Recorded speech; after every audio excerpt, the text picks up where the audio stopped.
गोवर्धन पूजा यह सिर्फ एक पर्व नहीं बल्कि भक्ति, करुणा और भगवान श्री कृष्ण के दिव्य संरक्षण की कथा है। गोवर्धन पूजा श्री कृष्ण की करुणा और भक्तों की रक्षा की अमर कथा। दिवाली के ठीक अगले दिन जब दीपों की रोशनी अब भी ब्रज की गलियों में मुस्कुरा रही होती है, तब आता है गोवर्धन पूजा का पावन दिवस। यह केवल एक पर्व नहीं बल्कि वह क्षण है जब स्वयं भगवान श्री कृष्ण ने अपने भक्तों को अहंकार से मुक्ति और प्रकृति के प्रति कृतज्ञता का संदेश दिया। ब्रज भूमि वह भूमि जहाँ हर कण में कृष्ण का नाम गूंजता है, जहाँ गायें भगवान की सखी हैं और हर वृक्ष वंदन का अधिकारी है। यहीं गोवर्धन पर्वत के समीप नंदगांव के गोप अपनी खेती, गोपालन और प्रकृति के सहारे जीवन यापन करते थे। हर वर्ष जब सावन और भादों की वर्षा से खेत लहलहा उठते, तो ब्रजवासी इंद्रदेव का यज्ञ करते। वे मानते थे कि इंद्र की कृपा से ही वर्षा होती है और उनके खेतों में अन्न उत्पन्न होता है। इस वर्ष भी हम इंद्र यज्ञ करेंगे ताकि इंद्रदेव कृपा बरसाएं। कृष्ण बाल रूप में प्रवेश करते हैं। बाबा, क्या यह सही है कि हम केवल इंद्र को प्रसन्न करें, पर पृथ्वी, पर्वत, गाय और पेड़ों को भूल जाए जो हमें प्रत्यक्ष पोषण देते हैं? कृष्ण ब्रजवासियों को समझाते हैं, कृष्ण, हमारा जीवन गोवर्धन पर्वत, गायों और भूमि पर आधारित है।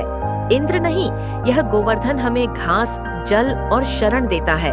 तो क्यों न हम उसकी पूजा करें जो हमें प्रत्यक्ष रूप से पोषण देता है। कृष्ण की वाणी में सत्य था और भक्ति का भाव भी। गोपजनों ने इंद्र यज्ञ रोक दिया और पहली बार गोवर्धन पूजा की तैयारी शुरू की। गोपी और नंद बाबा ने मिलकर गोवर्धन पर्वत के चरणों में अन्नकूट सजाया। दूध, दही, घी, माखन, अन्न, फल सब पर्वत को अर्पित किया। देखो, ये पर्वत स्वयं भगवान के समान है। कृष्ण स्वयं गोवर्धन के रूप में प्रकट होते हैं।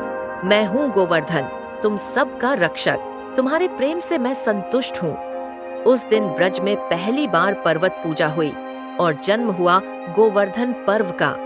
जब इंद्र ने यह सुना कि ब्रजवासियों ने उसकी पूजा रोक दी, तो उसका अहंकार भड़क उठा। उसने मेघराज को आदेश दिया, ब्रज भूमि पर निरंतर वर्षा करो ताकि यह भूमि डूब जाए। और तभी हुआ वह दिव्य चमत्कार। बाल कृष्ण ने अपनी छोटी उंगली पर पूरे गोवर्धन पर्वत को उठा लिया। 7 दिन तक ब्रजवासी, गायें और पूरा गांव उस पर्वत की छाया में सुरक्षित रहा। डरो मत ब्रजवासियों, यह गोवर्धन हमारा रक्षक है और मैं तुम्हारा सखा। इंद्र ऊपर से यह दृश्य देख स्तब्ध। यह कौन है जो मेरे वज्र से नहीं डरता? वर्षा थमती है। इंद्र श्री कृष्ण के चरणों में आता है, प्रभु, मैं आपको न पहचान सका। आ देवता वही है जो अहंकार त्यागे। वे ही परमात्मा है जो सृष्टि का पालन करते हैं। मुझसे अपराध हुआ।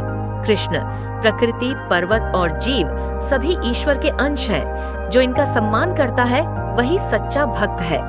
तभी से हर वर्ष दीपावली के अगले दिन हम गोवर्धन पूजा करते हैं। यह पर्व हमें सिखाता है, प्रकृति की आराधना, अहंकार का त्याग और समर्पण का भाव ही सच्चा धर्म है। शास्त्र कथन, गोवर्धनम च पूजयेत। जो मनुष्य गोवर्धन की पूजा करता है, उसे भगवान श्री कृष्ण की कृपा और अन्न, धन, सुख सब की प्राप्ति होती है। आज जब मनुष्य प्रकृति से दूर हो रहा है, तो गोवर्धन पूजा हमें याद दिलाती है कि पर्वत, वृक्ष, नदियाँ सब हमारी माता समान है। कृष्ण का संदेश अमर है, जो प्रकृति का आदर करेगा वही सच्चे अर्थों में भक्त कहलाएगा। गोवर्धन पूजा केवल पर्व नहीं, यह भक्ति की पराकाष्ठा है, जहाँ भक्त अपने भगवान को सखा कहता है और भगवान स्वयं उसके रक्षक बन जाते हैं। जय श्री कृष्ण, जय गोवर्धन नाथ।